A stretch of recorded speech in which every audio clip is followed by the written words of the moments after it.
سلااو لەبستراوی دەستەی کارگەڕی مەکتەبی سیاسەتێتی نیشتیمانی کوردستان ڕاگەیان پارتی دیموکراتی کوردستان بە دیرینیە بۆ جێگەکەی جێگای تاڵەبانی سەر کۆماری عێراق و ئەو هەنیشۆ کوێکێتی بەدیلیان نیە بۆ جێگەکەی مەسعود بەرزانی سەرۆکیارەمی کوردستان. مەلا بەختیار لە کۆنفرانسێکی ڕۆژنامەنووسیە و بەشدار لەگەڵ فازڵ میرانی سکرتێری مەکتەبی سیاسی پارتی ڕاگەیان هەیکەتی و پارتی پابندن بە ڕێکەوتنی استراتیژیە و ڕێکەوتنیشان لەسەر دابەشکردنی پۆستە سیادەکانی عێراق گۆڕانکاری بەسەردا نەهاتووە.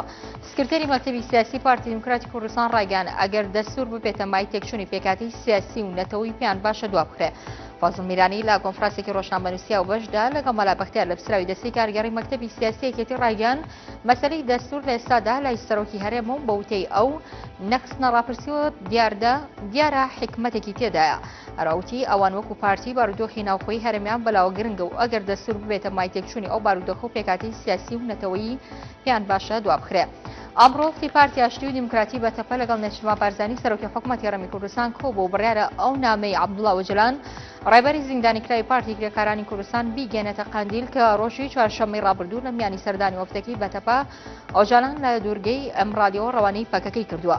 وەفتەکەی بەتەپە کە پێکاتون لە سەلاحەدین دەمیرتاش هاوسەرۆکی بەتەپە و سڕی سوورەیان ئۆندەر نوێنەری شاری ئیستەنبول ڕۆژێنی سەردانی هەرێمی کوردستانیان کردو و ئەمڕۆژ لەگەڵ نەچما بارزانی کۆبوونەتەوە.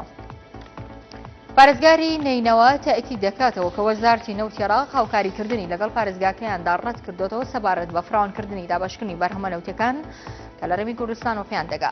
داوەش لە ئەنجومەنی پارێزگای نینەوە کرد دەستەیەکی تایبەت بۆ گرتنە ئەسۆی دابەشکردنی بەر و بمەنەوتەکان لە داهاتوودا پێک بێنێ.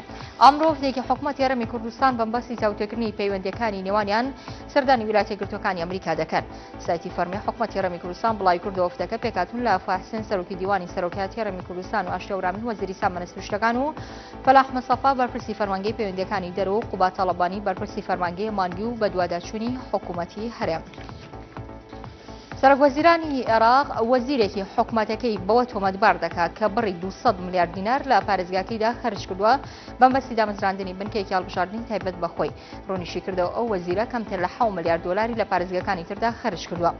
نوری مالکی ئاماژەی بۆش کردووە ئەو وەزیرە فەخر بەخۆیەوە دەکات کە بڕی 200 میلیارد دینار لە پارەی گشتی لە پلانێکی کشتتوکاڵی لە پارێزگاکەیدا بۆ دامەزراندنی بنکێکی هەڵبژاردن خەرج کردەوە. تیشی ئەو وەزیرە تەنها بڕی 7 میلیاری بۆ سەرجەم پارێزگاکانی تر خەرج کردووە، بەڵام مالکی ناوی ئەو وەزیرەی ئاشکرا نەکردووە.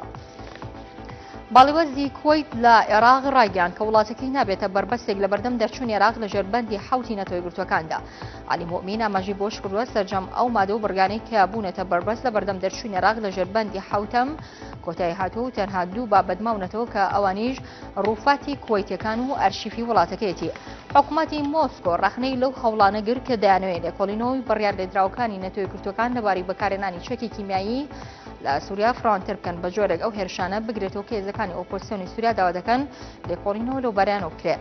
لە بەیاننامەیەکی توندا وەزیرانی دەروی رووسیا تووڕەیی خۆی بەرامبەر نامەیەک نیشاندا کە دەڵێ ئامێداری گشتی نەتەوەی گرتوەکان حکوومەتی سووریا لەوە ئاگادار کردوێتەوە کە دەوێت بازنەی لێکۆڵینەوەکانی فراوان بکات و لێکۆڵینەوە لەو دوو هێرشەی تریش بکات کە هێزەکانی ئۆپۆزیسیۆنی سووریا داوایان کردووە.